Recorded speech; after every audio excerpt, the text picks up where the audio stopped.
ஜெயிக்க முடியும். ஆமேன், ஹல்லேலூயா. ஒரு கடந்த சில நாட்களுக்கு முன்பாக ஜிஹெச் ஹாஸ்பிட்டலில் ஒருத்தர் அவரோட உடம்பு சரியில்லாமல் இருந்தாங்க.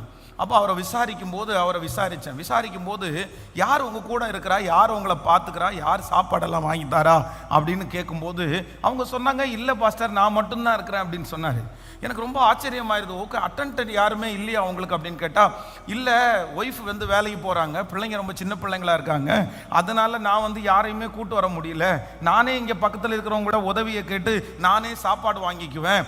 எத்தனை நாளாக ஹாஸ்பிட்டலில் இருக்கிறீங்கன்னு கேட்டால் கிட்டத்தட்ட 15 நாளாக ஹாஸ்பிட்டலில் தனியில் இருக்கிறாரு. இப்போ அடுத்த ஆப்ரேஷன் ஆக போகுது.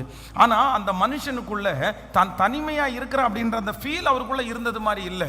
அவரே போய் ஹாஸ்பிட்டலில் அட்மிட் ஆகி அவரே ட்ரீட்மெண்ட் பார்த்து அவரே ஆப்ரேஷன் பண்ணி முடிச்சுட்டு அவரே வீட்டுக்கு வராரு. எனக்கு ரொம்ப ஆச்சரியமாக இருந்துச்சு, எப்படி இப்படி இருக்க முடியுது?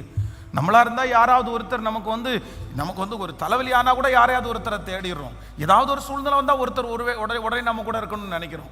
அப்போது ஆண்டவருடைய பிள்ளைகளே, நீங்கள் நிம்மதியாய் வாழ்வதற்கு இந்த சிலுவையில் ஆண்டவர் நமக்கு கற்றுக் கொடுத்தது ஒன்று என்ன அப்படின்னா, 2.5 லட்சம் பேர் என்னை சுற்றி இருந்தாலும் நான் சிலுவையை சந்திக்கும் போது எப்படி தான் போனேன் பண்ணா, தனிமையாக தான் போனேன்.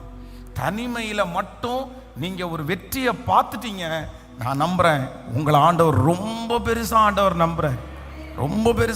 நம்புகிறார். தாவீது அவ்வளோ பெரிய ராஜ்யம்